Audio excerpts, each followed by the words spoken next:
passer à un dossier un peu délicat parce que qui concerne directement le football camerounais. Il y a quelques mois, il y a un problème entre Lucien Mettomo et le Sinafoc. Vraiment, on n'a pas eu, on n'a jamais eu en exclusivité l'explication de ce qui s'est passé, la cassure qu'il y a eu entre Lucien Mettomo et le Sinafoc. Monsieur Lucien Mettomo, comment ça s'est passé, votre cassure entre le Sinafoc et vous? Pourtant, vous étiez le premier vice-président de cette association, de ce syndicat. Est-ce que vous pouvez nous raconter un peu comment ça s'est passé? Alors, Richard, tu me connais, tu sais que je ne suis pas un homme à sensation ou un homme à problème. Mais je voudrais dans un premier temps qu'on remette les choses en place. De la génération 2000, je suis celui que Feu David Mayebi est allé chercher. Et je me souviens toujours, parce que quand je suis rentré, quand j'ai arrêté ma carrière, j'avais choisi de ne plus intervenir dans le football. Après avoir fait quelques formations à gauche et à droite, et j'avais dit, non, j'ai pas le temps, je vais pas. Je voyais ce football-là basculer. Et je ne voulais pas rentrer dans le football de chez moi au Cameroun. Je ne voulais non plus travailler pour le football des Européens. Je disais tous les jours à mon ami Willy Sagnol que Willy, je sais pas pourquoi je vais te suivre pour t'apporter je ne sais quoi. Je pense que si je dois apporter modestement, on en a besoin. On a besoin de mon expertise chez moi au Cameroun. Je ne vois pas ce que je vais apporter en France dans le football français, je ne vois pas. Il y a tellement d'expertise, il y en a très moins chez nous. Donc, j'étais rentré au Cameroun et j'étais rentré avec un projet dans le sport en général. J'avais un projet dans les médias pour parler du sport. J'avais un projet sur le sport, le football en lui-même, monter une académie. J'avais. Et surtout, j'avais envie de replacer, d'amener le footballeur au centre de l'affaire. Malheureusement, quand je suis arrivé, j'ai vite compris que c'était quelque chose de très, très compliqué. Donc, je ne suis plus allé là-dedans. Je suis allé faire autre chose. Et arrive donc 2014, 2015 avec les élections et tout ce qu'il y a, David Mayebi, paix à son âme, envoie me chercher et me dit, mon fils, je t'ai connu en sélection du Cameroun. Il faut rappeler que quand il y avait des échanges entre les dirigeants et les joueurs, j'avais la chance d'être choisi pour représenter les jeunes dans ces discussions. Et pour la petite histoire, nous avons joué à Yaoundé, je ne me souviens plus quel match exactement, et il était question qu'on nous paye les primes le soir du match pour que les uns et les autres aillent voir la famille et reprendre le vol le lendemain.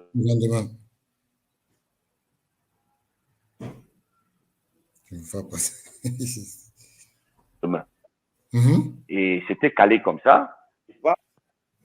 Oui, donc,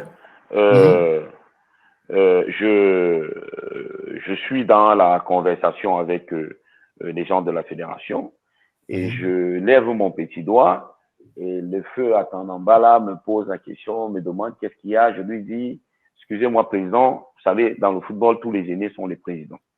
Comme qu'ils le méritent. Je lui dis, président, excusez-moi.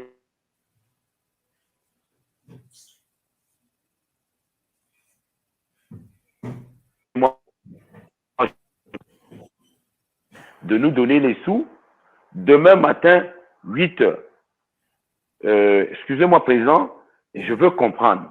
Il n'y a pas, à ma connaissance, une institution bancaire au Cameroun qui ouvre à 8 heures.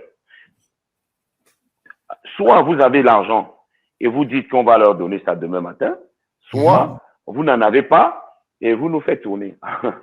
Il m'a dit, mon fils, je ne sais pas, mais je dois te dire que avant que tes parents ne pensent à te faire, j'étais déjà dans le football. On va vous payer demain. Donc, ce type de choses m'embêtait. Donc, je voulais, comme je disais toujours, rentrer, essayer d'aider. Donc, quand David Mayebi m'appelle, Il me dit, écoute mon fils, il faut que tu viennes avec moi pour défendre la cause des footballeurs.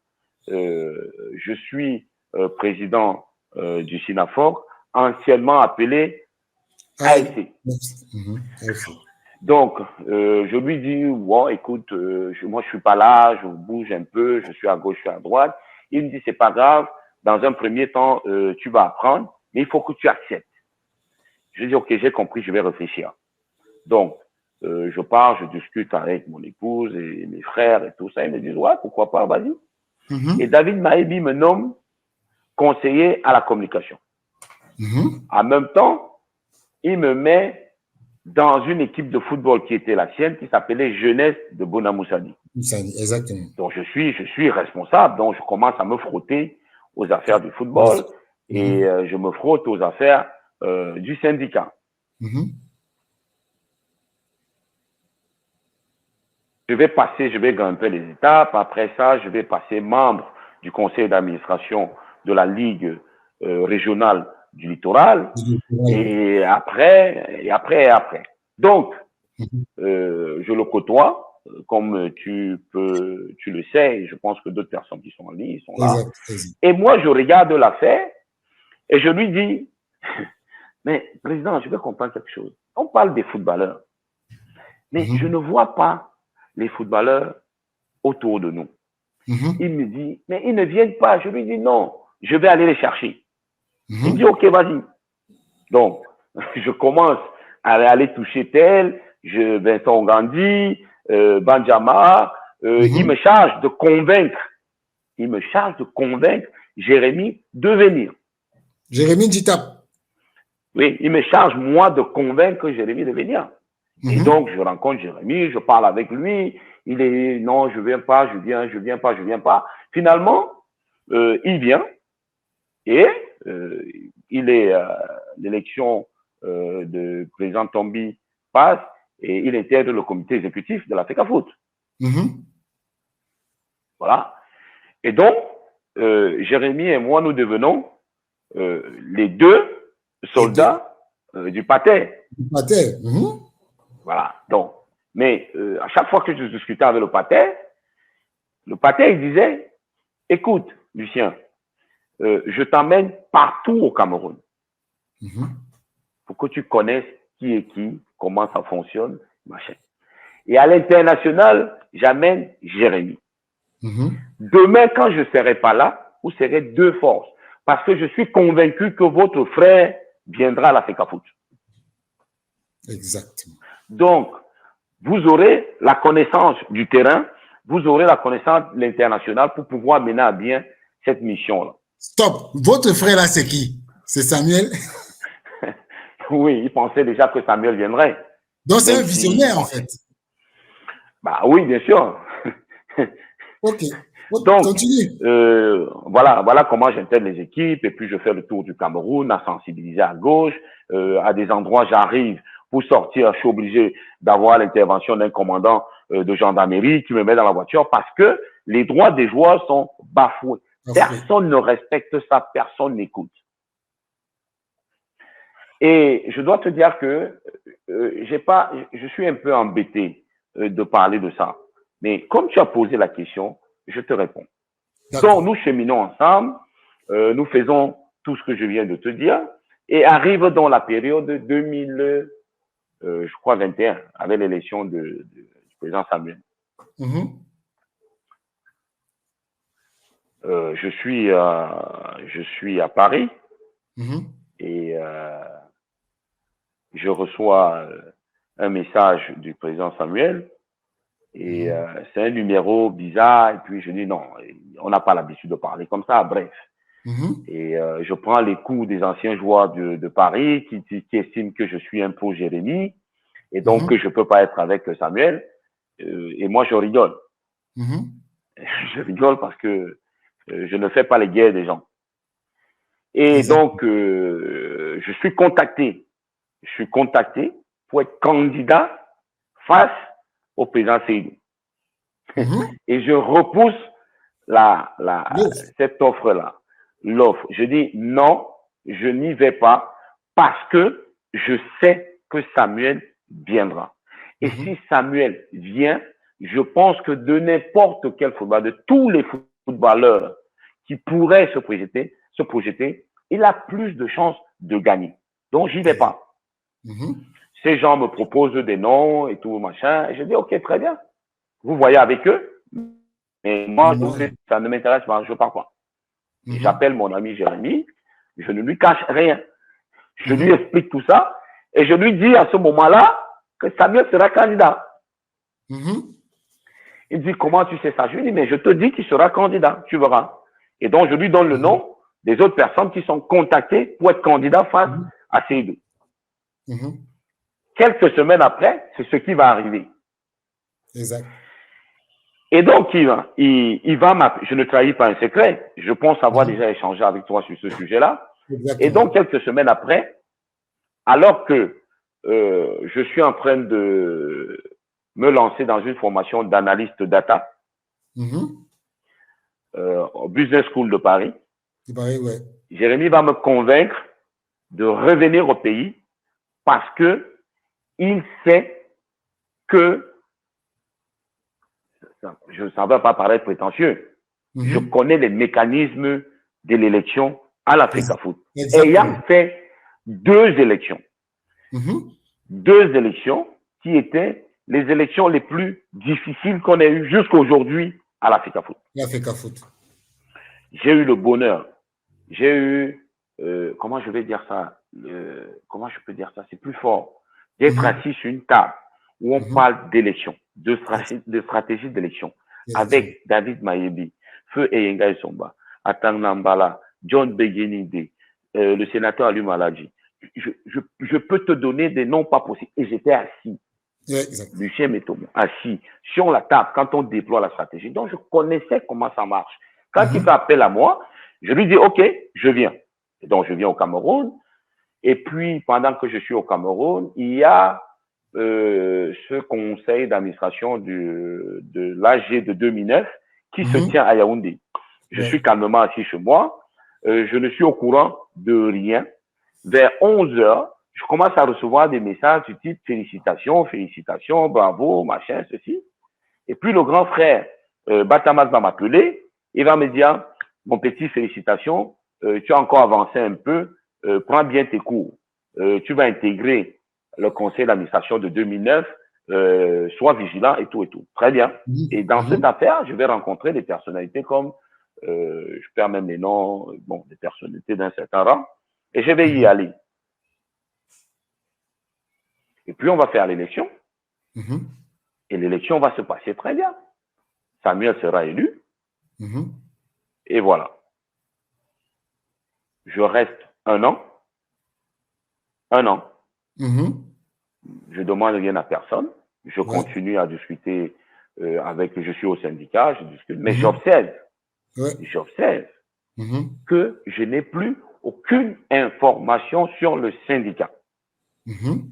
Très bien, mais bon, vous savez, moi, Tranquille. je ne m'invite pas Mhm. Ou on ne t'a dans pas une invité. affaire où, non, non, non, moi, j'y vais pas, ça m'intéresse pas. Donc, je Mhm. reste à ma place. Je fais des missions pour le compte de la fédération. Je suis commissaire de match à gauche de temps en temps.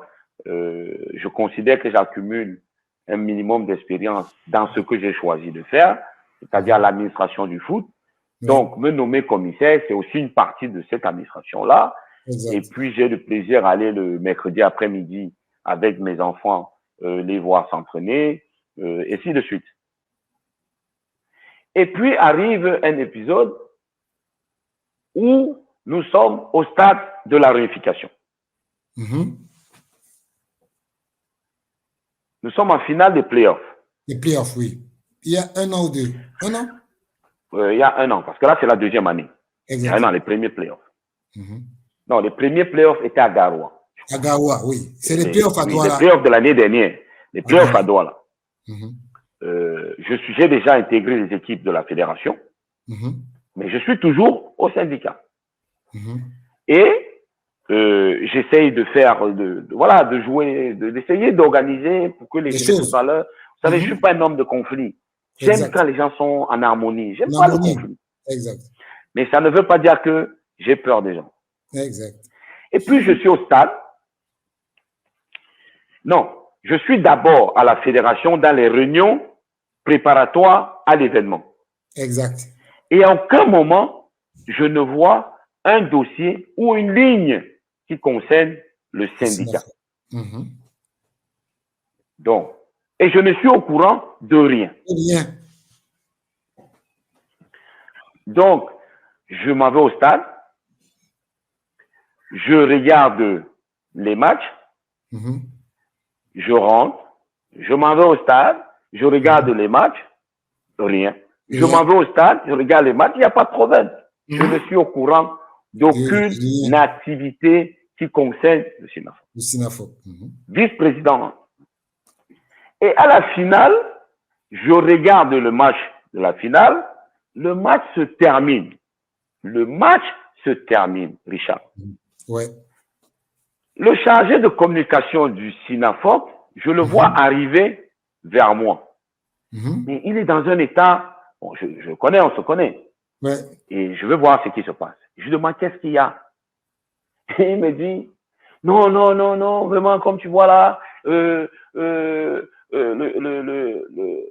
chargé de la communication du président nous interdit de faire une action. Et je lui dis, mais attends, je comprends pas. Explique-moi ça calmement, parce que tu as l'air un peu amoureux. Il me dit, voilà, on a mis une bâche, il va enlever la bâche, et puis voilà. Et je lui dis, vous avez mis une bâche pour faire quoi? Ouais. Il me dit, non, on doit récompenser les joueurs. Je dis, ah d'accord. Et la bâche, elle est où? Il me dit, elle est là. Je dis, où? Je me penche. Il me montre la bâche. Et je lui dis, mais très bien. Si la bâche, il a enlevé, il me dit non. Ça vous empêche de travailler? Non. Où est le problème? On va travailler. Et à ce moment-là, je lui dis, tu vois, bon, j'ai pas envie de, ça m'intéresse pas de prononcer son nom, mais vous le connaissez. Et je lui dis, tu vois, il y a quelque chose qui me dérange. Donc, vous aviez une activité comme ça.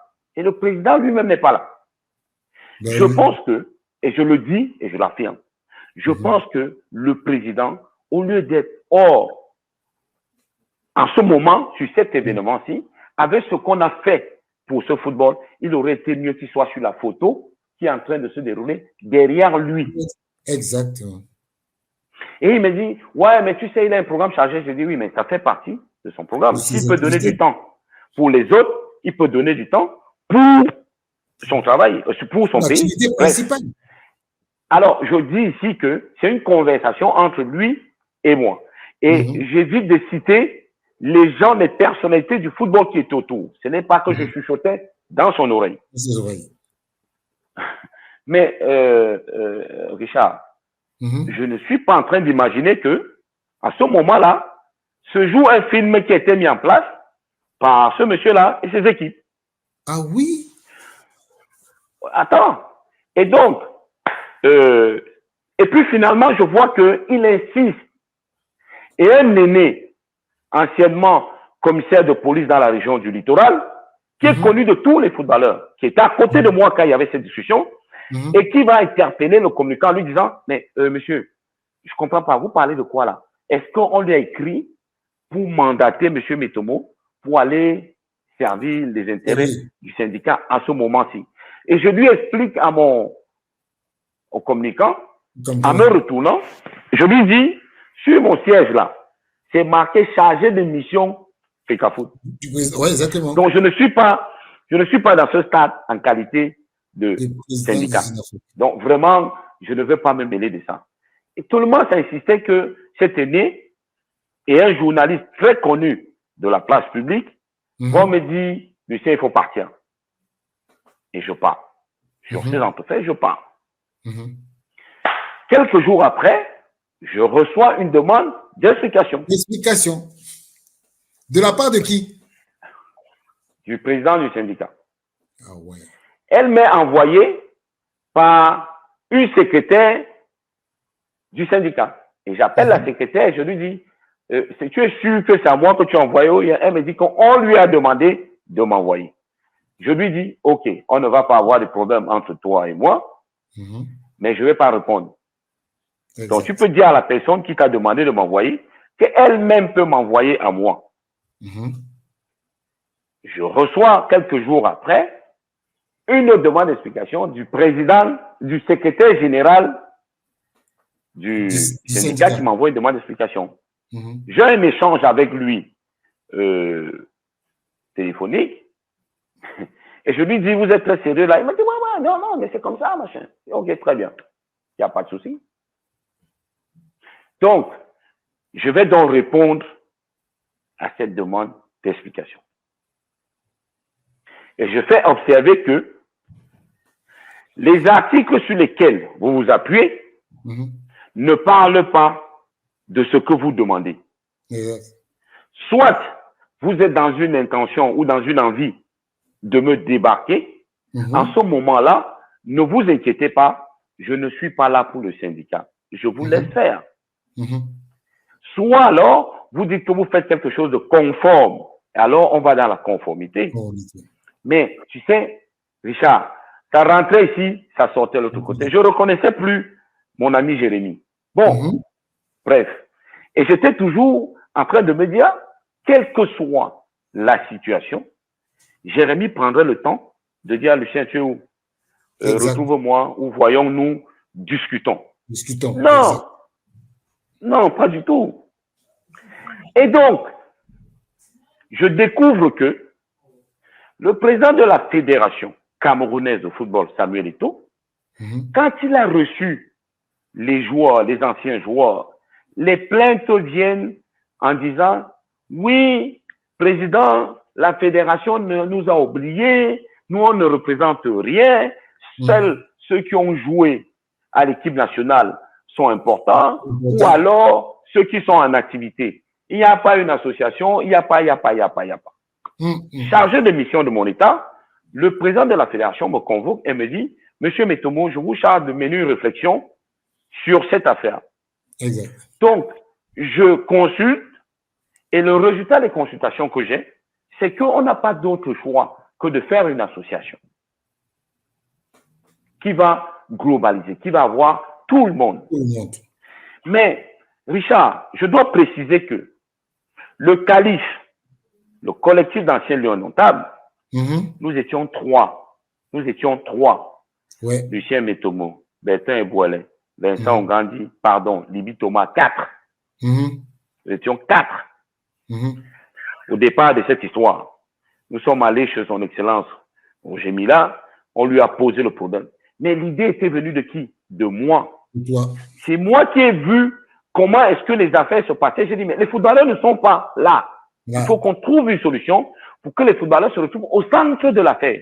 Il n'est pas compréhensible qu'on ait un comité exécutif où vous n'avez pas de footballeurs. Que vous ayez à l'AG, vous n'avez pas de footballeurs.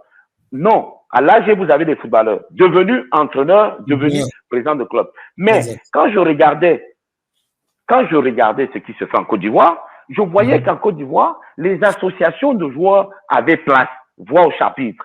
Quand je regardais au Sénégal, je voyais que les associations de joueurs avaient voix au chapitre. Et je disais, mais pourquoi nous, on ne pouvait pas? Voilà ma bataille. Et je passe dans mon temps à appeler les gars, à dire, venez, tout le monde écoute. D'ailleurs, je rappelais ça à son excellent l'autre jour, en lui disant, mais excellent, vous vous souvenez de ce que vous m'avez dit? Excellent m'avait dit, Lucien, n'entre pas dans les affaires des anciens joueurs du Cameroun. Je suis venu là-dedans, je n'ai reçu que les insultes.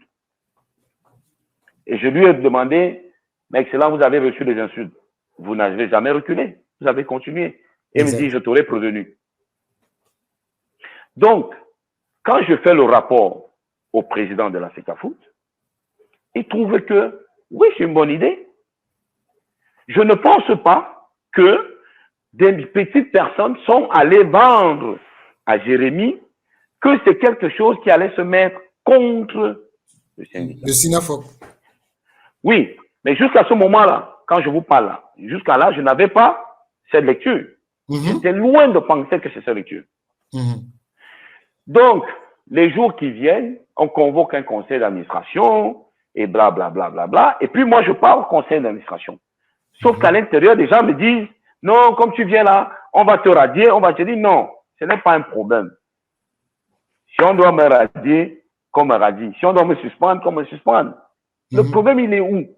Mais si je veux mourir d'un coup de couteau, d'un coup de machette, je préfère prendre le coup de machette de face que de dos. Donc, je vais venir de face et je vais vous regarder tous et je vais voir comment vous allez lever la machette et vous me l'allez frapper à la tête ou au front. Et je suis venu à l'AG, à ce conseil d'administration. Et j'ai bien observé que, Richard, tu sais, les affaires de football, c'est pas à moi qu'on apprend. Je sais quand on veut liquider quelqu'un dans le football. J'ai appris avec les maîtres. Donc, je sais. Quand je suis entré au siège du syndicat, je savais comment ça allait se terminer. Ça allait se terminer. Je savais comment ça allait se terminer. D'accord? Et quand j'ai vu la manière avec laquelle Jérémie a conduit ces travaux-là, ça m'a beaucoup gêné. J'en dirai pas plus. Ça m'a beaucoup gêné. Parce que, petite parenthèse, je rigole aujourd'hui parce que je le vois se plaindre dans les réseaux sociaux, là. Je vois, j'entends. Et je dis, ah, donc, toi, tu pouvais aller quelque part, on te chasse, et tu te plains, tu demandes une enquête, et tout le reste. Ah, d'accord, très bien. C'est bien ça. Mais Lucien, il y a un petit, quelqu'un m'a dit, je ne sais pas si c'est vrai, mais je te pose la question.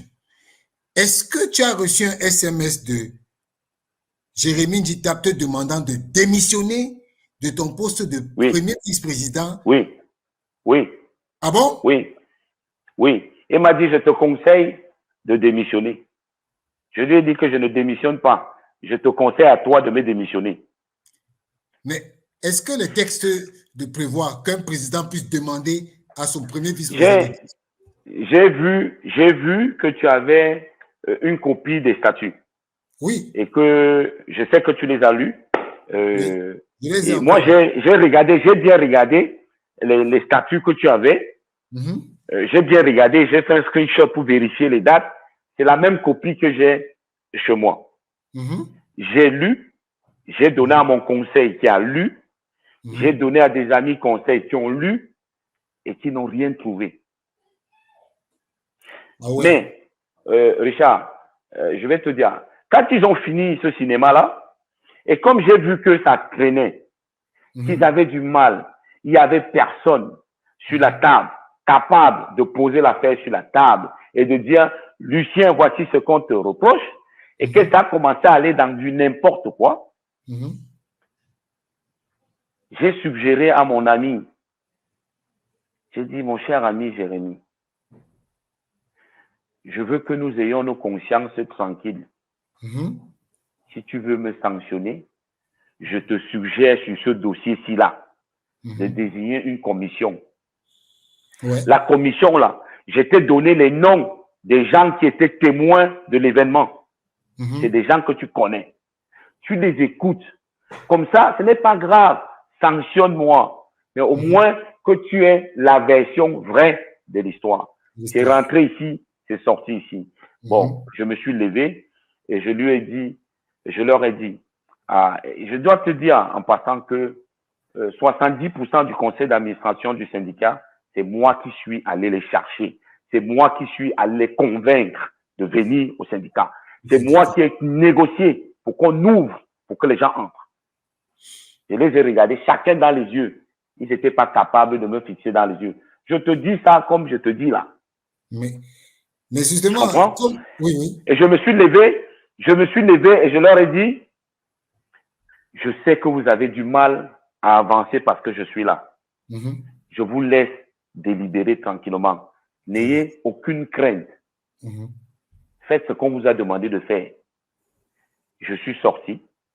Mais avant de sortir, parce que je connais comment ça fonctionne dans le foot, j'ai levé mes bras, j'ai sorti mes poches, j'ai vidé mes poches et j'ai demandé si j'emportais avec moi quelque chose qui appartenait au SINAFOC. Parce que je ne veux pas, une fois traversé la barrière, entendre qu'il avait porté. Je suis sorti, je suis allé voir quelques amis qui sont dans les bureaux. Je leur ai remercié du travail qu'ils ont fait, qu'ils continuent à travailler pour le football camerounais. Et je suis sorti. Je crois avoir consigné dans la main courante des services de sécurité ou de vigile du syndicat, que je suis bien sorti sans rien. Je rappelle que le dossier du conseil d'administration de ce jour, le stylo, j'ai laissé poser sur la table. Et je suis rentré tranquillement chez moi. J'ai rendu compte à mon épouse, elle a rigolé, elle m'a donné un thé, je suis resté bavarder avec des amis, j'attendais tranquillement la finale de la Champions League. Exact. Alors, Richard, tu vois comment les gens peuvent être machiavéliques, les gens peuvent être terribles. Richard, j'ai joué modestement à City. Tu comprends que quand City joue, j'ai le cœur qui bat. Et j'étais assis, j'attendais cette finale. Je n'avais pas les résolutions de ce qui s'est terminé, je ne sais à quelle heure.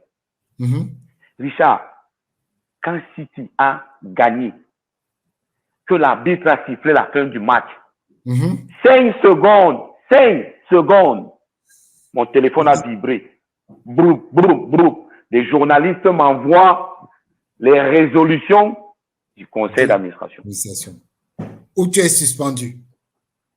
Où je suis radié. Radié? Oui, pas suspendu, radié. Ils étaient eux-mêmes, bon, ils étaient surpris. On leur a envoyé et ils m'ont envoyé. Et j'ai appelé mon épouse qui était dans ses appartements. Elle est sortie. Je lui dis, tiens, je t'ai envoyé un document, la regarde. Elle me dit, non, tu sais quand, bref. Je lui montre le document, elle regarde, elle lit. Elle me dit, qu'est-ce que tu vas faire? Je lui dis, rien du tout. Rien du tout. Rien du tout. Rien. Personne ne peut m'empêcher de travailler dans le foot. Personne. Mais Lucien, est-ce que ce n'est pas la création de l'ANFC qui a produit tout ça? Avant de. Écoute, oui, je pense que c'est la création de l'ANFC. Je pense qu'on a vendu à Jérémy quelque chose qui était faux. Et ceux qui ont fait ça, eux-mêmes, ils savent pour quelle raison ils l'ont fait. Aujourd'hui, ils essayent de... Mais je m'en fous. J'ai envie de te dire, je m'en fous. Quand je me lève le matin, je me regarde dans la glace, je reconnais mes péchés et je reste tranquille. Je ne fais pas pour le plaisir des gens. Quelles sont tes relations avec Jérémy actuellement? Écoute, quand je regarde, quand on souvent on se dit bonjour comme des vrais garçons et on passe. Et je peux te dire que malgré tout ça, Jérémy ne m'a jamais appelé pour dire à Lulu, au fait, de quoi s'agit-il? Parce que quand je lance et que j'ai le OK du président de la fédération qui me dit, c'est bon, on peut lancer, on va mettre en place les statuts et tout ce qui va avec, et qu'on décide, les footballeurs décident. Ça aussi, il faut qu'on enlève ça dans la tête des gens. Oui. Les gens pensent que M. Eto'o, président de la fédération, a dit l'association, là, c'est Metomo. Non. Non. Il y a eu une assemblée constitutive qui a choisi son bureau. Et cette assemblée-là. Et d'ailleurs, j'ai envie de te dire, Richard, moi, je ne suis pas un pouvoiriste. Non. Je ne suis pas un pouvoiriste. Si j'étais un pouvoiriste, je serais au comité exécutif de la FECAFOOT depuis 2015, avant Jérémy. Mais lui, les gens disent que... Donc, moi, c'est qui... Oui, attends, juste une petite parenthèse. Les gens disent que normalement, c'était toi qui devais être le président du SINAFOC. Je ne sais pas. Ce que je sais, et ce que Jérémy sait, c'est que Mayebi, avant de fermer l'œil, disait à tout le monde, il a dit à la FIFRO, que les héritiers du SINAFOC, c'est Lucien Metomo, Jérémy Dita. Ce que je sais, c'est que Mayebi m'a dit à moi, mon fils, ton frère sera président, je veux que tu l'aides. Je n'ai fait que ça. Je n'ai fait que ça. Même quand les gens ont organisé des réunions avec les gens qui lui sont aujourd'hui ses soutiens les plus durs. C'est moi qui suis monté au front pour aller voir les personnalités que Feu David Mayebi m'avait présentées en me disant, le jour où vous avez un problème, va voir tel, va voir tel, va voir tel, va voir tel. J'ai ces noms, Jérémy ne les a pas. Et ces personnes sont montées au créneau. Jérémy est devenu président. Je n'attendais pas de Jérémy qu'il soit aussi... Mais c'est la vie. quand j'ai eu la possibilité de rentrer au comité exécutif, j'ai pris mon téléphone, j'ai appelé Jérémy. J'ai dit, écoute, gars, nous étions 3 candidats au corps de métier pour entrer au comité exécutif. Lucien Metomo, Kara Michel, Gilbert Yakam. Au premier tour, on a éliminé Kara Michel, nous sommes restés 2. Je suis sorti, j'ai appelé Jérémy, je lui ai dit, gars, l'élection est en train de tourner ici. Je ne veux pas rentrer dans ce comité exécutif parce que le SINAFOR ne m'a pas donné mandat. Il m'a dit, je pense que c'est une bonne chose. Je suis revenu dans la salle. Les gens existent. Un oncle me disait que quand tu racontes une histoire, il faut toujours avoir quelqu'un qui est vivant qui peut témoigner. Yakam Gilbert est membre du comité exécutif. Vous pouvez lui demander de qui il tient sa place. Ben oui. Eh oui. Est-ce que tu comprends ça? Est-ce que tu comprends ça? Ouais. Voilà. En tout cas, je sais que tu me connais un peu. Je n'ai pas besoin. Beaucoup de personnes m'ont toujours reproché ça. Ouais, mais tu te mets toujours second, tu te mets toujours. Ouais. Non. Ouais. Moi, j'ai besoin que la famille soit en paix. En paix. J'ai besoin que les gens aient du sourire. J'ai besoin que. C'est tout. Mais ce qu'ils ont fait au SINAFOC, c'est malheureux. Justement,